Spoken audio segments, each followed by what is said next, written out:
Hey everybody, Matt again from Notes and Knobs. It is a great day for great gear.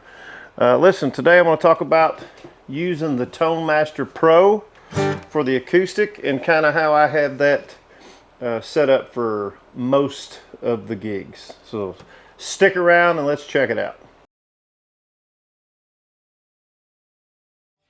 Okay, so hey everybody, I'm just going to walk you through kind of what I use for my live, just my basic acoustic board. This isn't what I do when I do kind of my solo stuff, because on that I've got a lot more delays and things, and I can do a video about that later. In fact, if you'd like to see that, drop me a comment and let me know you would, and I'll be happy to. But as far as that goes, leave me a comment for anything.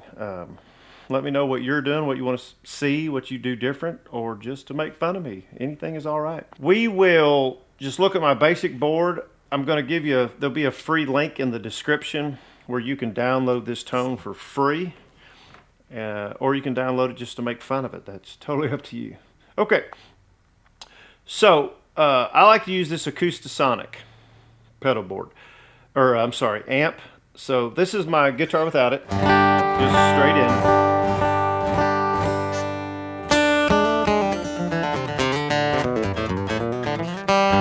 I'm just using a Fender medium pick, and I use the round end. And if you're not familiar with that, here's me using the pointy end like most people do. Now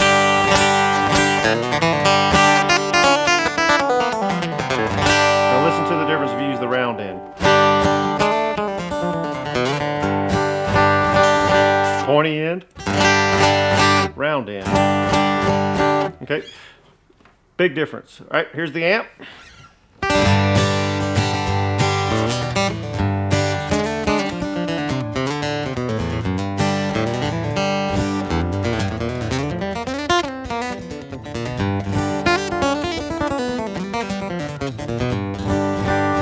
Okay, without. So you can definitely tell it warms it up.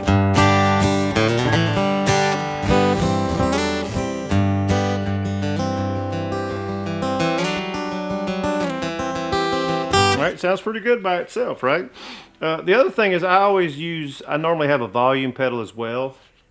I've got it off now. I didn't want to set it up just for purposes of this video. You don't need a volume pedal. For me, that has more to do with the type of shows that I play. So sometimes, you know, in the shows that I play, they're production type shows. And you may be playing a song and there's kind of where it kind of goes down and there may be some narration or something like that. Instead of having to play softer or reach up here, I like to just have that volume pedal where I can do that. So now for soloing and stuff, you'll see I do always have a boost at the end, a clean boost, just a 5 dB boost. And that's for soloing, or sections where I need to be louder. Maybe I'm doing a fill. And I always like to put those right there on my boards. I do the same thing on my Helix, it's Tone Master, any board I have that's got it laid out. Even on my normal old school pedal board, that's where I like to put my boost, right there. So, okay, so let's turn that off. That's bypass. So again, now I like to add a little bit of compression on mine. In the Tone Master, I really love this dynamic studio compressor, and there are my settings for it. So again, here it is without it. All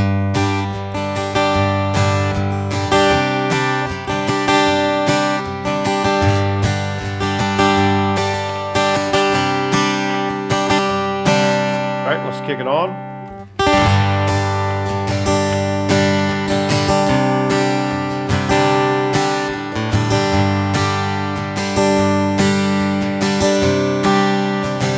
Right, really. Now the blend, just so you can see, there's another page to this studio. It's just the blend. I keep it 50%. That's where I like it. I don't want much compression.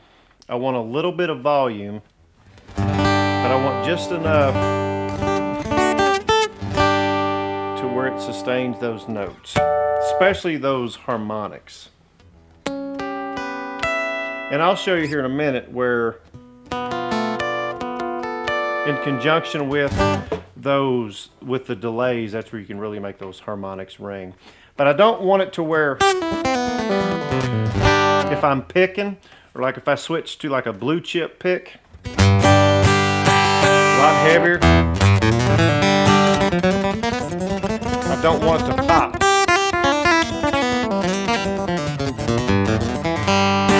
I don't want that pop, pop, pop, pop, pop, pop, pop, snap, snap, snap sound. I just want that nice studio type compression. Again, here it is off. Ka-cha-ba-boom. I'll tell you that amp sounds good by itself. Okay, here's that compressor on.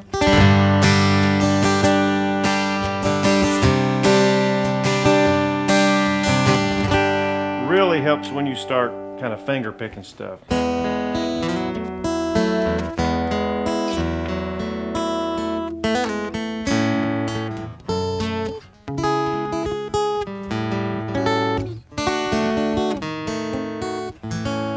Okay. Really helps. All right, so there's the settings for that. Now, I do like to have, I said delay a while ago, I meant reverb. All the effects on here sound really good. This small reverb is the one that I kind of, I have on here right now. So just so you have them, there's the second page of settings. And here's what I've got here. So here it is with that reverb.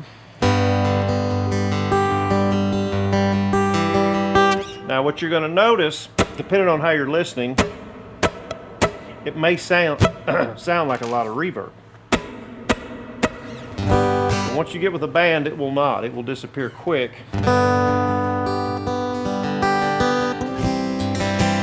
That's what's going to make your guitar sound big. So if I'm playing, I don't know.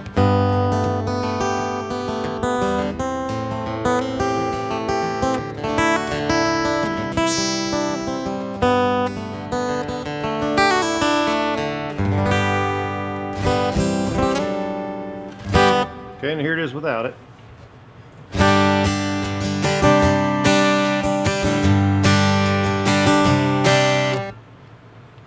With it.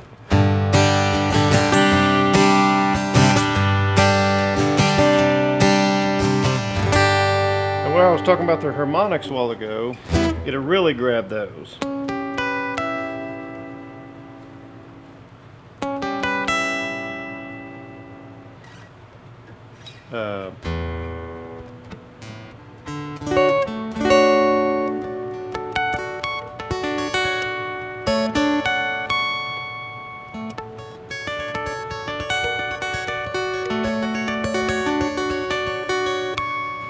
Okay, just a really pretty subtle.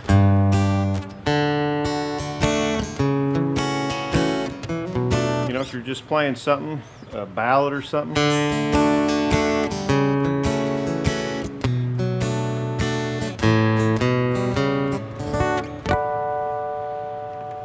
Really pretty.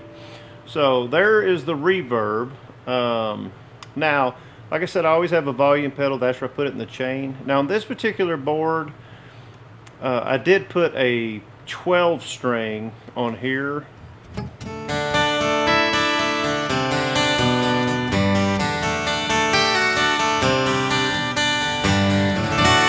Okay, for me sounds close enough. I'd use a real one in the studio probably, but love how that sounds. That was for a specific song. It's pretty common for me to always keep this virtual capo there, maybe dropped half a step or something, or maybe I need it for a specific song. Like I play for a lot of female artists, and they may sing a song in A flat or E flat, where the original tune on the record was D tuned, but I need to, and this goes the same for my electric guitar. Can't hit that open lick unless the guitar's tuned down. So, but that's where I like to put it, is in the front of that chain. So, but yeah, we've already talked about the boost. that is my